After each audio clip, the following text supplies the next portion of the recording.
নমস্কার বন্ধুরা, মালবিকার হেসেলে আপনাদের সকলকে স্বাগত। আজ আমি আপনাদের সঙ্গে এমন একটি রেসিপি শেয়ার করব যেটি দিয়ে আপনারা অনায়াসে এক থালা ভাত মেখে খেতে পারবেন। আজ আমি আপনাদেরকে লোটে মাছের একটি রেসিপি শেয়ার করব। বেগুন দিয়ে লোটে মাছ, একদম ঝাল ঝাল কষা কষা করে লোটে বেগুন কষা।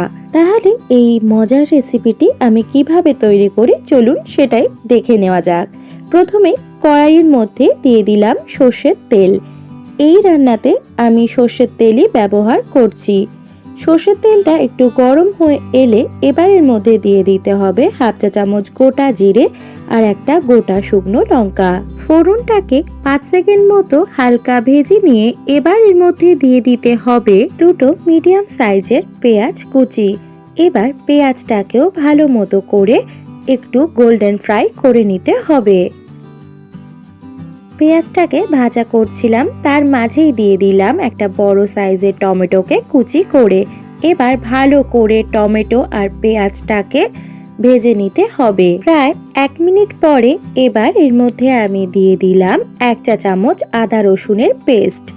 এবার আদা রসুনের পেস্টটা দেওয়ার পর আরও 1-2 মিনিট মতো ভালো করে ভেজে নিতে হবে মিডিয়াম ফ্লেমে। এবার এর মধ্যে দিয়ে দিতে হবে 1 চা চামচ হলুদ গুঁড়ো আর পরিমাণ মতো নুন।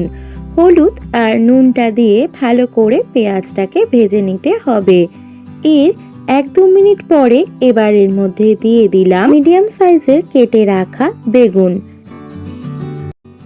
বেগুনগুলোকে অল্প ভেজে নিয়ে এবার এর মধ্যে দিয়ে দিতে হবে 1 চা চামচ জিরে গুঁড়ো, 1 চা চামচ ধনে গুঁড়ো আর 1 চা চামচ শুকনো লঙ্কার গুঁড়ো। এবার গুঁড়ো মশলাগুলোকে ভালো করে মিশিয়ে নিয়ে এবার মশলাটাকে ভালো করে কষিয়ে নিতে হবে। এখানে আমি সামান্য জল ব্যবহার করলাম যাতে মশলাটাকে ভালোভাবে মিশিয়ে নেওয়া যায়।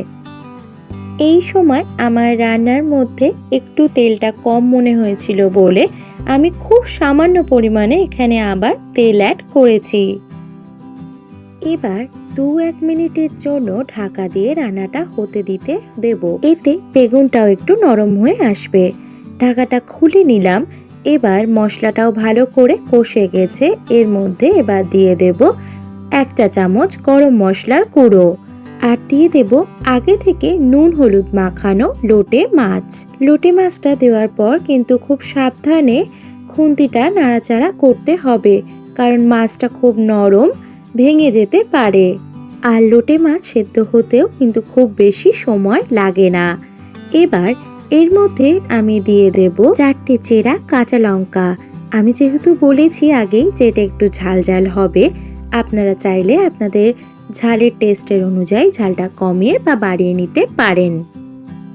দেখুন মাছটা কিন্তু এখনই অনেকটা সেদ্ধ হয়ে গেছে। এবার 3-4 মিনিট মতো ঢাকা দিয়ে রান্নাটা হতে দেব। ঢাকা দিয়ে রান্নাটা হওয়ার সময় কিন্তু মিডিয়াম আঁচে রান্নাটা হতে দেব। প্রায় 2-3 মিনিট পরে ঢাকাটা খুলে নিলাম আর এর ওপর দিয়ে এবার ছড়িয়ে দিচ্ছি ধনে পাতা কুচি। ধনে পাতাটাকে এবার ভালো করে মিশিয়ে নিতে হবে আর আরো 1 মিনিট মতো ঢেকে রান্নাটা হতে দিতে হবে। 1 মিনিট পরে ঢাকা খুলে নিলাম আর এখানে ঝাল ঝাল কষা কষা করে লোটে বেগুন একদম তৈরি। এবার নামিয়ে নিতে হবে। এখানে খুব ভালো করে বেগুন আর মাছ দুটোই সেদ্ধ হয়ে গেছে। গরম ভাতের সাথে যদি এমন ঝাল কষা করে বেগুন লোটে পড়ে তাহলে সেদিনের খাওয়াটা কিন্তু একদম জমে যাবে। এই রেসিপিটি তৈরি করতে কিন্তু খুব বেশি সময় লাগে না। আপনারা খুব সহজেই বাড়িতে বানিয়ে ফেলতে পারেন লোটে বেগুন কষা। আমার এই রেসিপিটি যদি আপনাদের ভালো লেগে থাকে তাহলে লাইক করবেন, কমেন্ট করে জানাবেন আপনাদের মতামত, শেয়ার করবেন, সাবস্ক্রাইব করবেন আমার চ্যানেলটিকে। ফিরে আসবো নতুন কোনো রেসিপি নিয়ে। ভালো থাকবেন। Thanks for watching.